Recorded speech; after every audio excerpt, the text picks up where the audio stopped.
Kalaulah aku tak kehat nyai, tentu kereta tak tenggelam.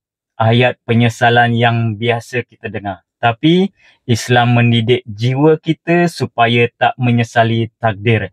Redha itu buah daripada rukun iman percaya kepada qada dan qadar. Dalam surah Ali Imran ayat 156, Allah mengingatkan supaya kita tak jadi macam orang kafir yang berkata, kalau mereka tak keluar, tentu mereka tak mati. Hingga penyesalan itu menghantui hati mereka. Dalam Sahih Muslim, Nabi SAW juga bersabda, maksudnya, bila ditimpa musibah, jangan kata, kalau aku buat begini, tentu jadi begitu. Sebaliknya, katakan, ini sudah takdir Allah. Dia melakukan apa yang dia kehendaki. Kerana perkataan kalau membuka pintu syaitan. Imam An-Nawawi jelaskan larangan ini ialah bila timbul penentangan terhadap takdir dalam hati.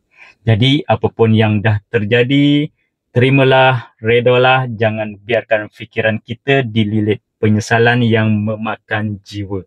Ambil pengajarannya dan kongsikan video ini agar lebih ramai faham erti reda.